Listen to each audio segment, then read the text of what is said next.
Share trading विषयी तुम्हाला घाबरवण्याचं भरपूर काम झालेलं आहे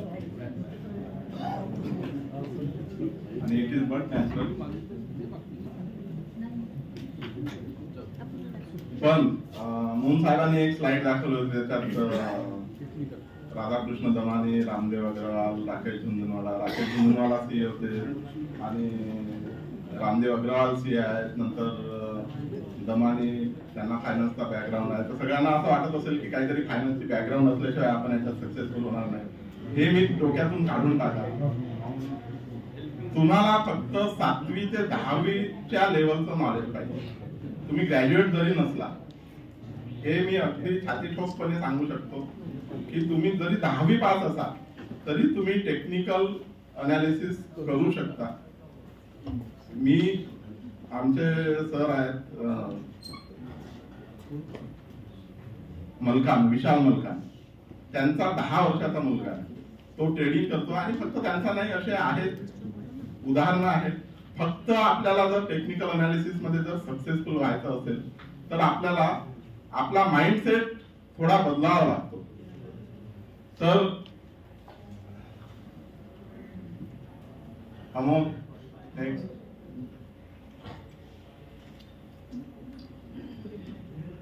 स्लाइड ये एक्सीडेंट वाली स्लाइड है.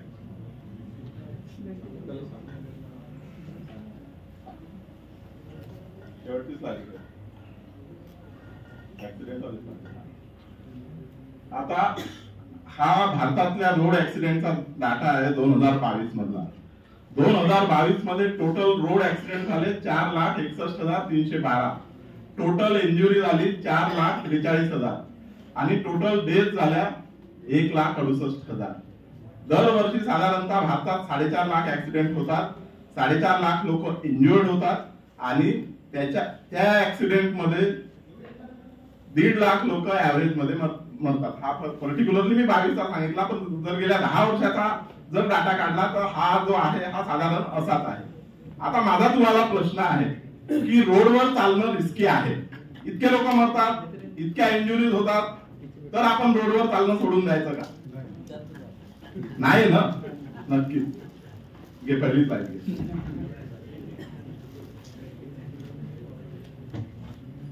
हा, ह्या मीच विषयी मून साहेब थोडस बोलले आहेत, पण मी स्टॉक मार्केट विषयी आणि पर्टिक्युलरली ट्रेडिंग विषयी आणि त्याच्या त्यात टेक्निकल अनालिसिस विषयी ज्या मीथ्स आहेत त्या सांगतो की share market is a gambling. हा एक फार मोठा मिसकन्सेप्ट लोकांमध्ये आहे. वॉरन बफेचं एक सेंटेन्स आहे की anything you do without knowledge is a gambling.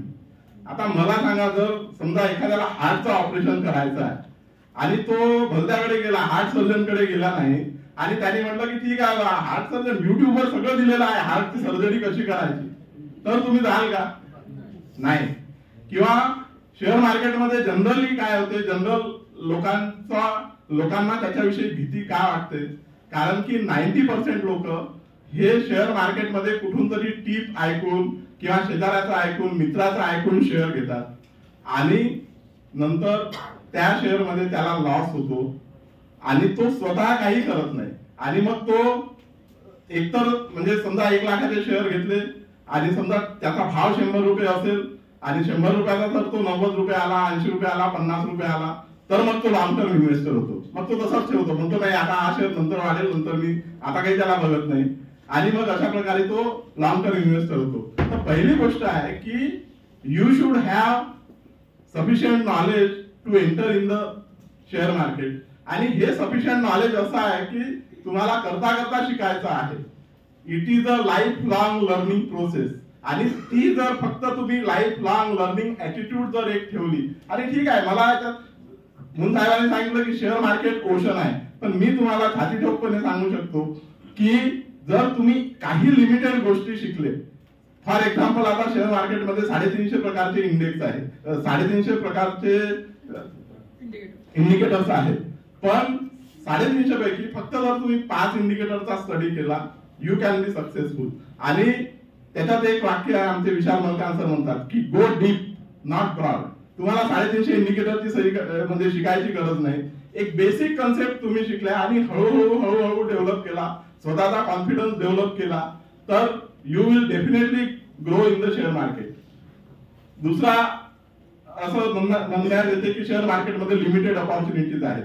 आता मगाशी म्हणून साहेबांनी बीएससीचा हे दाखवला की 1980 मध्ये तो बेस इंडेक्स होता, तो 100 रुपये होता आणि तो आता आज जवळपास 71,000 झालेला आहे, म्हणजे 700 पट वाढलेला आहे. सेम एनएससी ची गोष्ट आहे की एनएससी 1990 मध्ये 100 रुपये होता आणि आज जवळपास तो 21,000 झालेला आहे. तर शेअर मार्केटमध्ये भरपूर अपॉर्च्युनिटीज येतात. फायनान्शियल बॅकग्राऊंड नाही ते मी आधी सांगितलेलं आहे. खूप पैशाची गरज नाही. तुमच्याकडे 500 रुपये जरी असले तरी तुम्ही शेअर मार्केटमध्ये इन्व्हेस्ट करू शकता. लॉक इन पिरियड नाही आणि रिस्क तर anything you do without knowledge. तुम्हाला साधं भाजीचं दुकान माहिती असेल आणि भाजीचा तुम्हाला ठोक मध्ये कुठून घ्यायची ते माहित नसेल, किंवा किराण्याचं दुकान जर टाकायचं आहे तुम्हाला आणि जर किराण्याचं दुकान कसं घ्यायचं, ठोक माल कुठून घ्यायचा, इतवारी मधून आणायचा की सुरत मधून मागवायचा की दिल्लीवरून मागवायचा, जर एवढं बेसिक नॉलेज नसेल तर तुम्ही शेअर मार्केट मध्ये सक्सेसफुल होऊ शकत नाही. त्याच्यामुळे हे नॉलेज गेनिंग ऍटिट्यूड आहे ही सगळ्यात महत्वाची आहे. मला एक गोष्ट सांगा की एक ग्रॅज्युएट व्हायला आपल्याला किती वर्ष लागतात? कोणताही जाऊन जनरल ग्रॅज्युएट, सगळ्यांचं उत्तर चूक आहे. 4 वर्ष नाही लागत, 15 किंवा 16 वर्ष लागतात. तुम्हाला पहिले ग्रॅज्युएट व्हायसाठी 1 ते 12वी पर्यंत शिकावं लागते, बरोबर आहे.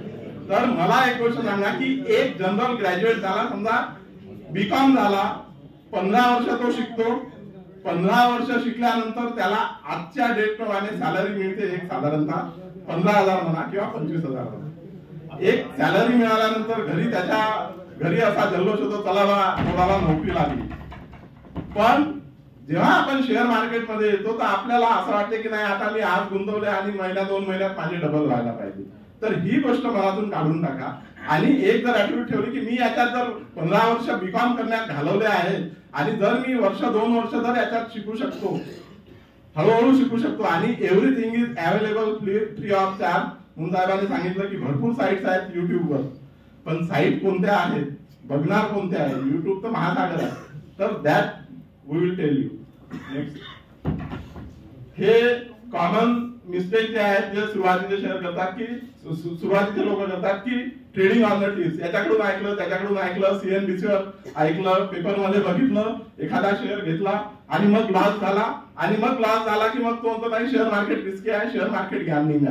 दुसरं अजून एक तुम्हाला सांगतो की शेअर मार्केट रिस्की का वाटते, कारण की शेअर मार्केटचा ग्राफ दिसतो. आता तुम्ही समजा उदाहरण घ्या एखादा की समजा तुम्ही कुठेतरी देशाला प्लॉट घेतला, एक 10 लाख रुपयाला प्लॉट घेतला, तर त्या प्लॉटच्या ट्रेडिंगची किंमत दिसते का तुम्हाला कुठे काहीतरी की मध्यंतरी 2008 ला रिअल इस्टेटच्या व्हॅल्यू फार कमी झाल्या होत्या, परंतु त्याचा कुठे इंडेक्स दिसत नाही. आणि शेअर मार्केट तुम्हाला रिस्की का वाटते, सेकंदाला त्याचा भाव तुम्हाला बघता येतो आणि तो तुम्ही बघता. जो नवीन पहिल्यांदा शेअर घेतो त्याला फार उत्सुकता असते, अरे मी 10 रुपयाचा शेअर घेतला पण त्याची व्हॅल्यू किती आहे, 10 ची 11 झाली की 9 झाली, 11 आहे की 9 आहे की कमी आहे, आणि मग तो आपलं ब्लड प्रेशर वाढवून घेतो, जसं तुम्हाला सावरकर साहेबांनी सांगितलं. हा, शेअर मार्केटमध्ये सगळ्यात महत्वाची मिस्टेक आहे की लोक कुठलाही स्टॉप लॉस न ठेवता ट्रेडिंग करतात. स्टॉप लॉस म्हणजे समजा तुम्ही 100 रुपयाचा शेअर घेतला आणि तुम्ही ठरवून घ्या शेअर घ्यायच्या आधी की ठीक आहे 100 रुपयाचा शेअर आहे, जर त्याची किंमत 90 रुपये आली तर मी त्या शेअर मध्ये एक्झिट होईल, मी माझा 10 रुपयाचा जो लॉस आहे तो बुक करेल आणि मी त्या शेअर मधून बाहेर निघेल. सिटिंग ऑन द होप की मग काय होते की समजा तुम्ही 100 रुपयाचा शेअर घेतला आणि तो 90 रुपये आला, मग तुम्ही तो लॉस बुक करत नाही, मग तो शेअरची प्राइस येते 70 रुपये, मग 50 रुपये येते आणि मग 50 रुपये झाल्यावर तो म्हणतो की, आणि तो अजून काय करतो की ऍव्हरेजिंग करतो. 50 रुपये का देखो अब मैंने दिमाग लगाया है, पहले मैंने 100 में 100 शेयर खरीदे थे, अभी 50 में मैं 200 शेयर खरीदूंगा. पण मी तुम्हाला असे बरेचसे शेअर सांगतो. एनान ऑफशोर म्हणून एक शेअर आहे, त्याचा भाव 6,000 रुपये होता आणि त्याचा भाव आज 300 रुपये आहे.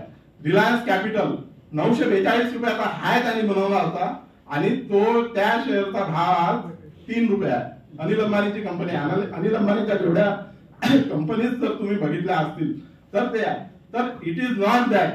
फंडामेंटल अनालिसिस मध्ये सांगितलं जाते की मी फंडामेंटल अनालिसिसवर क्रिटिसाइज अजिबात करत नाही की शेअर घ्या आणि विसरून जा, पण असं नाही, you have to monitor it regularly आणि you have to select that company very judiciously. नंतर ते ऍव्हरेजिंग विषयी मी सांगितलेलं आहे.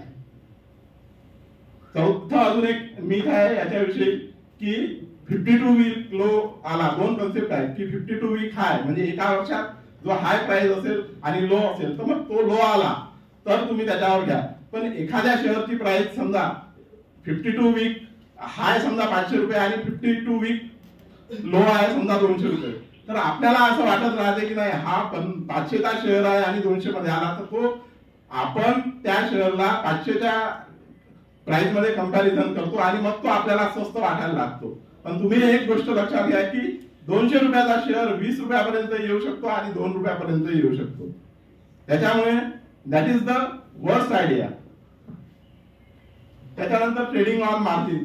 ठीक आहे, आता मार्जिनचं खूप इथे डिस्कस करण्याचं कारण नाही. मार्जिन म्हणजे आपण काहीतरी हे घेऊन की जर तुम्ही 1 लाख गुंतवले एखाद्या ब्रोकरकडे तर तो तुम्हाला 10 लाख रुपयाची मार्जिन देतो आणि आपल्याला असं वाटतं की ठीक आहे आपण आता 1 लाख रुपयाचं तर आहे आपलं कॅपिटल आहे पण आपल्याला 10 रुपयाचं ट्रेडिंग करता येते. But that is the worst idea, कारण की आपलं टेम्पटेशन होते आणि ब्रोकरला तर त्याचा ब्रोकरेज मिळते आणि त्याच्यावर इंटरेस्ट मिळतो. आणि सगळ्यात महत्वाचं आहे की आपण काहीही अनालिसिस करत नाही, काहीही होमवर्क करत नाही.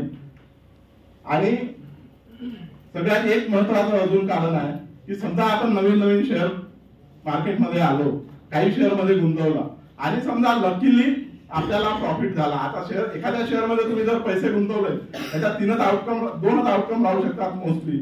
एकतर प्रॉफिट होईल किंवा लॉस होईल. बाय लॉ प्रोबॅबिलिटी तुम्हाला 50% प्रॉफिट व्हायचे पूर्ण चान्सेस आहे.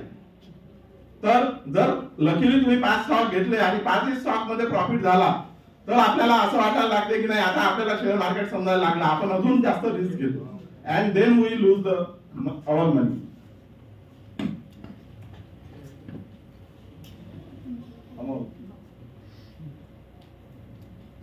टेक्निकल अनालिसिस काय आहे? Technical analysis is the methodology of forecasting the future price of a share based on the historical prices of that share. आणि शेअर मध्ये मोस्टली दोन गोष्टी महत्वाच्या आहेत की शेअरची प्राइस आणि त्याचं व्हॉल्यूम. ही जे टेक्निकल अनालिसिस आहे, चार्ल्स हेनरी डाऊ म्हणून होता, त्यांनी 1864 मध्ये याची सुरुवात केली. आणि सगळ्यात महत्वाचं एक गोष्ट सांगतो की जेव्हा तुम्ही चार्ट बघा, मगाशी तुम्ही चार्ट बघितला एनएससी चा, तो दिसायला फार कॉम्प्लिकेटेड दिसतो, but it is not at all complicated. Technical analysis विषयी एक बोलल्या जाते की टेक्निकल अनालिसिस इज 20% स्ट्रॅटेजी आणि 80% सायकोलॉजी. आता शेअर मार्केटचं भरपूर नॉलेज आहे आणि असं समजा की एखादा विद्यार्थी खूप हुशार आहे आणि त्यांनी भरपूर नॉलेज घेतलं, चार्ट बघितले, नंतर पुस्तकं वाचले, व्हिडिओ बघितले आणि भरपूर नॉलेज घेतलं, पण फक्त पुस्तकी ज्ञान घेऊन आणि टेक्निकल नॉलेज घेऊन कोणीही टेक्निकल अनालिस्ट होऊ शकत नाही. जोपर्यंत सायकोलॉजी स्वतःची बिल्ड करत नाही, जोपर्यंत सिस्टीम मध्ये आपण स्टॉप लॉस टाकायला शिकत नाही, तोपर्यंत टेक्निकल अनालिस्ट होऊ शकत नाही. There are 2 terms. There are technical analyst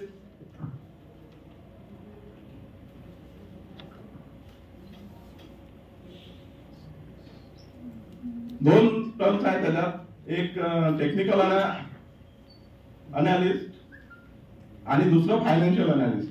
हे वेगवेगळे इंडायसेस आहेत. सेन्सेक्स जसं मी सांगितलं आता की बेस 1980 ला 100 रुपये होता, 71,483 झाला. एनएससी चा इंडेक्स 21,456 झाला. त्याप्रमाणे एमसीएक्स आणि एनसीडीएक्स हे कमोडिटीचे इंडेक्स आहेत. आता तुम्हाला एखादा टेक्निकल अनालिस्ट व्हायचं असेल तर काय काय तुम्हाला टूल पाहिजे, तर हे टूल्स पाहिजेत की या स्टेप्स आहेत सक्सेसफुल टेक्निकल अनालिस्ट होण्यासाठी. Tools, trading plan, risk management आणि माइंडसेट डेव्हलपमेंट. आपण याच्यात टूल विषयी बघू की हे आता जो चार्ट दाखवला मगाशी, it was a line chart. असे वेगवेगळ्या प्रकारचे चार्ट असतात. लाईन चार्ट आहे, कॅन्डलस्टिक चार्ट आहे, बार चार्ट आहे, एरिया चार्ट आहे, हायकिन अशी रेनको. आणि मग मी सांगितलं की वेगवेगळ्या प्रकारचे इंडेक्स असतात, की इंडायसेस आहेत, RSI आहे, बॉलिंजर बँड, ADX आहे, फिबोनाची आहे. तर हे असे मोजके तुम्ही 4-5 इंडिकेटर्सचा जर स्टडी केला तर you can definitely gain success in this technical analysis. Technical अनालिसिसची ही ABCD आहे. तुम्हाला जर टेक्निकल अनालिसिस मध्ये जर सक्सेसफुल व्हायचं असेल तर हीच ABCD जर तुम्ही लक्षात घेतली. Abundance is related to the mindset, की ठीक आहे, everything is abundant in this world. या जगामध्ये भरपूर पैसा आहे आणि त्याच्यातला काही माझ्याकडे येणार आहे आणि बाजूच्याकडेही जाणार आहे. हा जर तुम्ही अबंडंट माइंडसेट ठेवला then you can be successful. Action, जसं मी मगाशी सांगितलं की तुम्ही टेक्निकली अभ्यास खूप केला आणि तुम्ही मॉनिटरवर बसले, पण जोपर्यंत तुम्ही ऍक्शन घेत नाही आणि मॉनिटरवर बटन दाबत नाही तोपर्यंत तुम्ही याच्यात सक्सेसफुल होऊ शकत नाही. अडॅप्टेबिलिटी, जसं टेक्निकल अनालिसिसचा एक पार्ट आहे की मार्केटमध्ये चढ उतार हा अगदी ठरलेला आहे. आपलं लाईफ जे आहे इट इज बायपोलर, लेफ्ट आहे म्हणून राईट आहे. आता तुम्हाला सगळ्यांना एक एक्सरसाइज मी सांगतो. सर्वजण एक जोरात श्वास घ्या, तसा रोल करून ठेवा, सोडायचं नाही आता. Is it possible? जसा आपण श्वास घेतो तसा श्वास सोडणं आवश्यक आहे. लेफ्ट आहे म्हणून राईट आहे. तसं अवर लाईफ इज बायपोलर. म्हणून टेक्निकल अनालिसिसच्या टर्म्समध्ये जर बोलायचं झालं तर प्रॉफिट आहे तसा लॉस पण आहे. But we have to learn to book the loss. कारण की जर तुम्ही एखादा शेअर घेतला, एखादा ट्रेड घेतला तर त्याचे 5 आउटकम आहेत.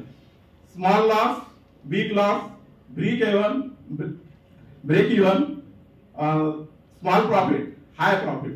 हे 5 प्रकारचे आउटकम एखादा तुम्ही ट्रेड घेतला तर येतात आणि त्यापैकी तुम्हाला फक्त बिग लॉस पासून वाचायचं आहे.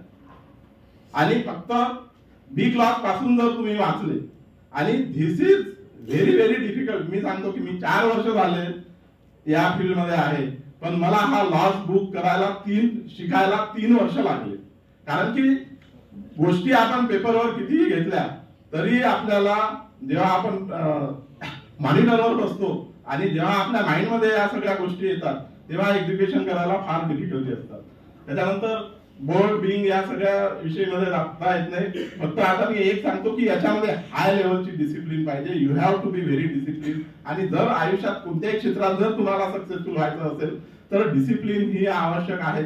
आणि जर तुम्ही ती डिसिप्लिन जर फॉलो केली तर you can be a successful trader. Next, technical analysis आणि फंडामेंटल अनालिसिसची कंपॅरिझन मुन साहेबांनी ऑलरेडीच केलेली आहे. फक्त मी एवढं याच्यात एक गोष्ट ऍड करतो की फंडामेंटल अनालिसिसला मुन साहेबांनी जे रेशो सांगितले 5-6 त्यांनी रेशो सांगितले, जवळपास 17 प्रकारचे रेशो आहेत दॅट वी जनरली वॉच.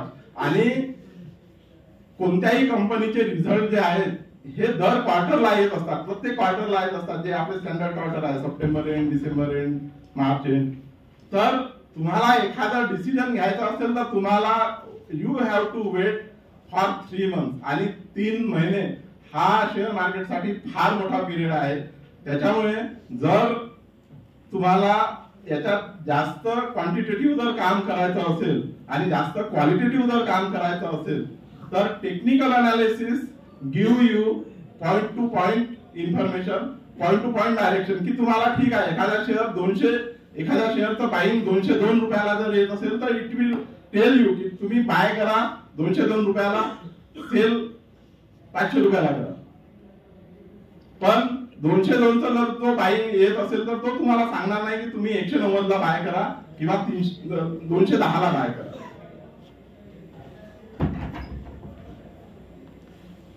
नंतर हे वेगळ्या वेगळ्या प्रकारचे अफर्मेशन्स आहेत.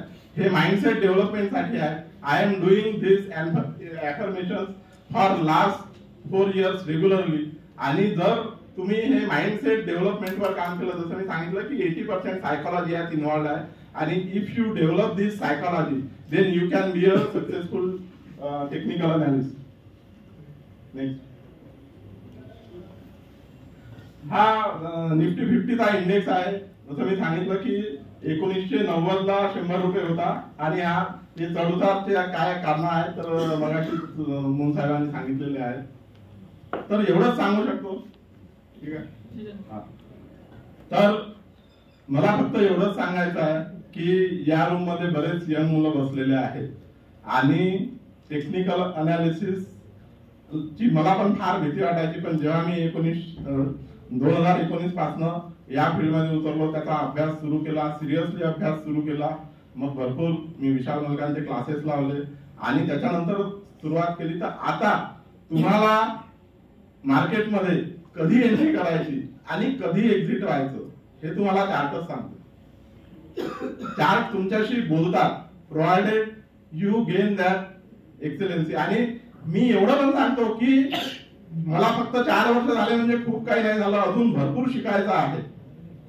आणि जर तुम्ही शिकले तर you can achieve a lot in your life. Candlestick pattern कशा असतात त्याच्याविषयी सांगतो की एक बुलिश कॅन्डल आहे, एक बिअरिश कॅन्डल आहे. या बुलिश कॅन्डल मध्ये ओपन हा खाली असतो आणि क्लोज हा वर असतो, त्याच्यानंतर एक हाय आहे आणि एक लो आहे. तर त्याचप्रमाणे बिअरिश कॅन्डल मध्ये ओपन हा वर असतो, म्हणजे कॅन्डल ओपन झाली, भाव वर ओपन झाला आणि खाली क्लोज झाला. आणि शेअर सिंपल इकॉनॉमिक्सचं जे प्रिन्सिपल आहे सप्लाय डिमांड प्रिन्सिपल. सप्लाय जर जास्त झाला डिमांड पेक्षा तर भाव खाली येईल आणि डिमांड जर जास्त झाली सप्लाय पेक्षा तर भाव वर जाईल. It is share market is just like option room. आता आजकाल या सगळ्या गोष्टी ऑनलाईन होत असतात. तर याच्याविषयी काही कोणाला प्रश्न असतील. या रूम मध्ये बरेच यंग लोक आहेत, तर मी 1-2 यंग लोकांना ते फक्त 1-1 मिनिट बोलतील, कारण की शेवटी मी किती सांगितलं तरी I am a retired person आणि युथला त्यांच्या भाषेत बोलणारा कोणीतरी असतो तर अमोल 1-2 मिनिट बोलेल.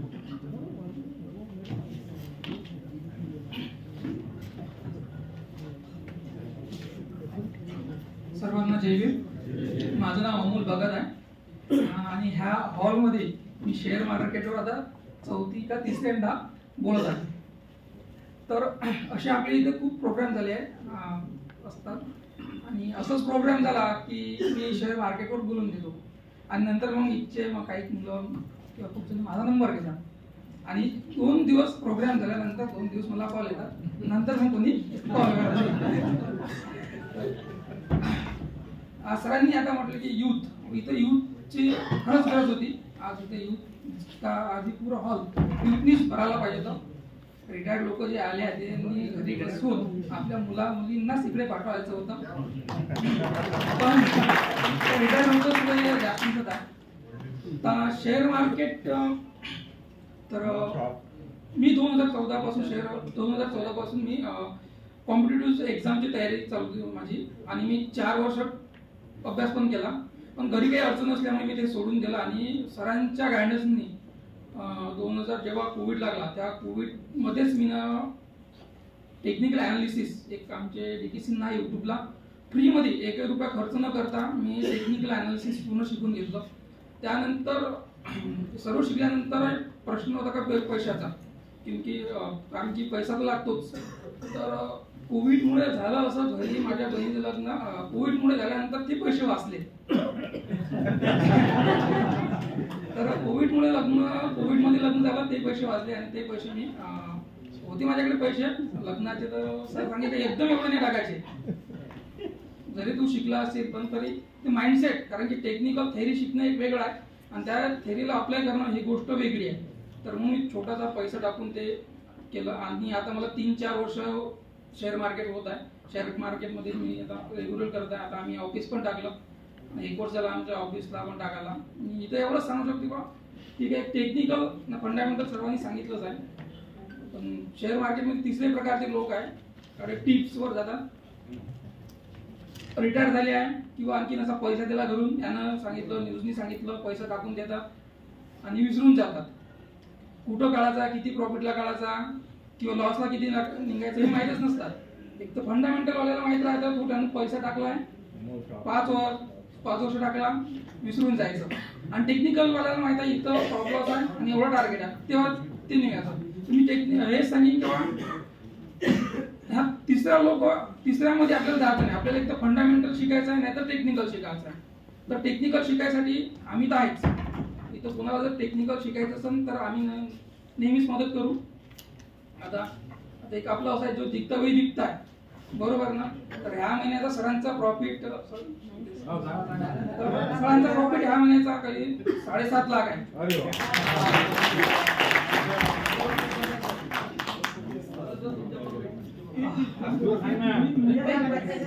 तर हा सरांचा प्रॉफिट आहे. एक माझे दुसरे एक सर आहे श्याम सर, त्यांचा 3 लाख आहे. ते बाहेर राहतात, ते जॉब करतात, त्यांचं मिस करतो तरी त्यांना 3 लाख रुपये कमवून दिले मी, काही न करता. शांत बोलतात, क्या करणे म्हणून कुछ करणे मी करत चालतात. आणि मी सरांच्याकडे जॉब पण करतो, सरांचं ऑफिस बघतो, तिथं माझं पेमेंट आहे, वरून मला इन्सेंटिव्ह भेटत ते वेगळं आहे. आणि मी सुद्धा ट्रेडिंग करतो, त्याचा माझा ह्या महिन्याचा जर सांगायचं झालं 90,000 माझा प्रॉफिट आहे. 90,000 प्रॉफिट आहे आणि 3,000 अजून होल्डिंग आहे. अजूनही माझं प्रॉफिट 30,000 प्रॉफिटला आहेच. तर 16% प्रॉफिट अजूनही माझ्या अकाउंटला रेडी आहे. जर ते जर बुक केलं तर 1,20,000 असं काही प्रॉफिट आहे. तर युथला असं मी सांगू शकतो की प्रयत्न करा, या इकडं जॉब गिफ्ट असं खूप चांगला बिझनेस आहे, सक्सेसफुल आहे. फक्त डेडिकेशन एक लागतं. श्रेया काय ती बोलणार. एवढं सांगितलं तर इन्कम टॅक्स 3 लोक बसलेले आहेत आतमध्ये. सर्व कडून काय जय सगळ्यांना. I am Shreya. मी BBA ग्रॅज्युएट आहे आणि प्रोफेशनली आर्टिस्ट आहे.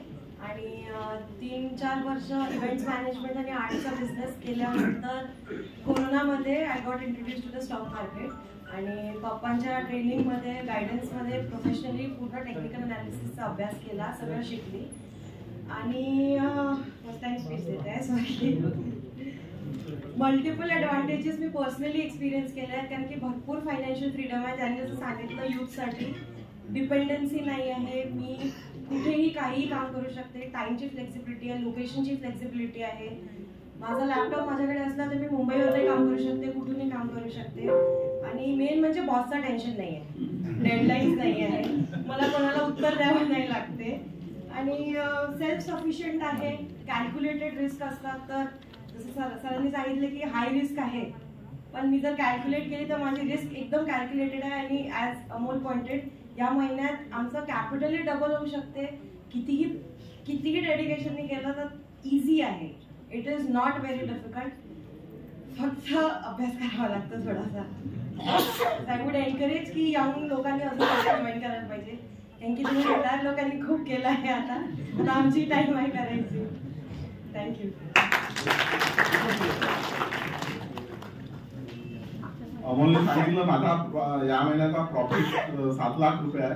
हा 7 लाख रुपये प्रॉफिट बुक केलेला आहे आणि अजून 19 लाख रुपये प्रॉफिट आहे, तो मी बुक केलेला नाही.